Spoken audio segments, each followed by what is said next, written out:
I do have a question for some of you more seasoned veterans out there about my firebox. I've seen a lot of you guys build out of metal, expanded metal, I think it's called. It's expanded metal.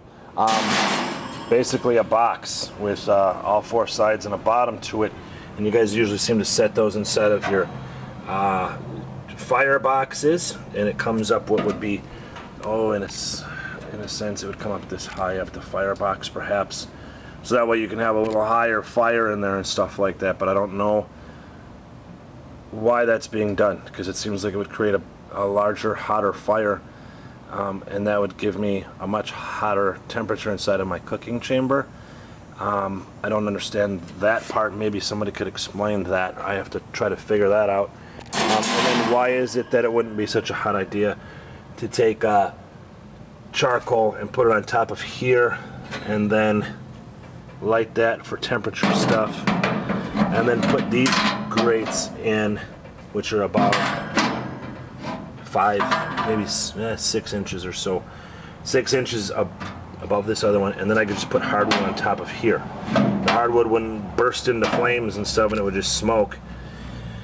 That I have to figure out, because it would go in right here, the smoke. So I have to try to figure that out. And then if maybe somebody could explain the benefits of charcoal versus just charcoal and wood versus just straight wood. I don't, that one I can't quite figure out just yet. I'm looking around, and people seem to start a lot of their smoker fire with charcoal, sometimes like 8 pounds, 9 pounds worth, and then throw their hardwood on top of that. In my case, it'll probably be oak. I got some whiskey barrels, oak whiskey barrels, so I'm going to try that. I cut them up and they smell really good, so I'm going to try that. So we'll have to see what happens. There's one question I have is why would it not work? Or maybe I have to experiment, obviously, but start my fire here and put these grates on, and then hardwood on top of here and charcoal down here, or just using straight hardwood. I have to figure all these things out. You ready? Okay, Rachel's helping me film. She's the other part of Buddy Club Gardening, in case you haven't watched us before. So I'm going to try to start one of the modifications to my smoker here, and that is the extension of the smokestack, the chimney. I'm going to bring it out. So, and it's actually going to come out. This is a piece of flashing like I talked about earlier on the last video. This is 10 inches wide. It is 33 inches long. Why is it 33 inches long? I have no idea, because that's what it just looked like. What I'm going to do is, that's just where I cut it. I'm going to take this and roll it, and I'm going to take the side that I cut. So that's on the inside, so you won't see it, and I don't get cut by a sharp edge. I made it 33 inches long because I wanted to have it a little thicker, because this stuff is so thin and pliable. I'm going to roll it what I believe to be smaller than the inner diameter of the existing smokestack, so that way when I tuck it in there and release it, it'll tighten inside of there all by itself. I'm not going to use any adhesive, so to speak, to hold this in place. Okay, so that's in there now. Make sure I kind of tighten that up. What I will do is take a hose clamp and I'll put it around here. I want to make sure that the bottom of this nice and flush. I'll put a hose clamp here to hold all that together nice and tight. And then what I'll do is close the lid. Make sure you can actually see through here, Rachel. If you show through here, that's actually where the pipe is. Hold on, I'm gonna bring it down just a little bit because I'm about 3 inches from the cooking surface. I want to be about an inch or so, I guess. Right there. Can you see through the hole where that pipe is right there? We just made that one. So I will obviously put a pipe clamp there, and then I'm going to run a self-tapping screw through here and through here, and that will catch where the new extension comes up. That's how far through it is. So if I run the self-tappers right through there and there, I'm going to be good to go. That'll be adhered. That'll be fine. So we're going to start stuff here very shortly. Okay, so I've got that little extension on, and this is my first fire in here. I'm seasoning it off, seasoning the smoker, and we can see that I've got some pretty good leaks, and I'm going to have to determine how to repair that. It's smoking basically from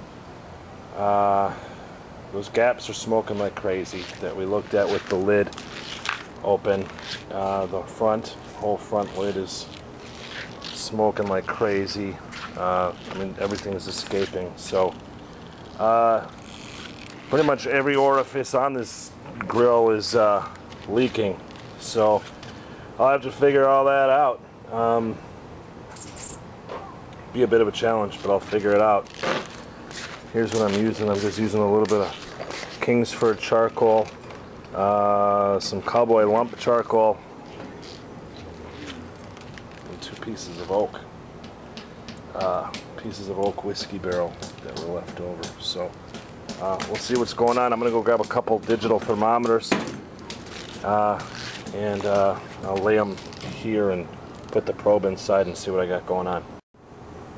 Okay, so this bad boy's been going for about I don't know, 40 minutes. I've got 2 probes in, one on this firebox side and one on the smokestack side. Smokestack side is showing at about well, it's down to 215. It was just at about 240, 248. I think I maxed out at 248. I was around 240 and I started to close off the dampers and stuff. So I'm letting the coals die off right now because it looks like rain's coming. I'll have to let this cool off and get it in the garage. This side where the fire is showing my set temperature was 235. My actual temperature 238, 239. This is neat because I can walk this around. I can take this in the house and watch my temperatures. It's a Charm Glow wireless, so that's kind of neat. This one by Pyrex. What I probably will do in the near future is mount a thermometer either here close to the firebox or maybe one here on the other end, and then I'll dedicate one of these 2 thermometers to the meat itself. I'll insert it in there.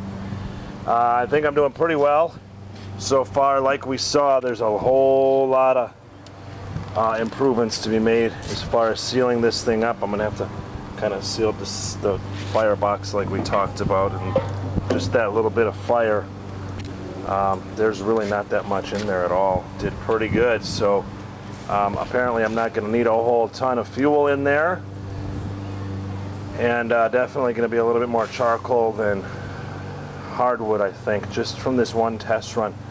That smoke smelled great, but it was extremely strong, and that would definitely ruin a real good time smoking, is if I had it just tasting way too strong. So I'm gonna let this fire die down, call it a seasoned smoker, I hope anyway, and see if we can beat this rain. Oh, and while we were getting smoker tested and stuff, Rachel took some chalk. And what did you do? I made some paint. Rachel made paint. She pounded it up with a hammer, and inside there she made some neat paint, and she's going to make some drawings and some paintings for us. Cool, right? Mm-hmm. And let's look at Rachel's pink hands now. They were much pinker than that. Wow. All right, so I just want to, this is what I'm doing. There is one guy on YouTube who does a lot of smoking things, SD4727, I believe. I think his name is Greg. Anyways, I want to kind of give a thank you to him for me having seen some stuff on his site. I'm sure there's a lot of other things that I haven't seen yet on other people's channels, but definitely was enjoying his videos. So this is going to be a neat experiment, a neat thing. Unfortunately,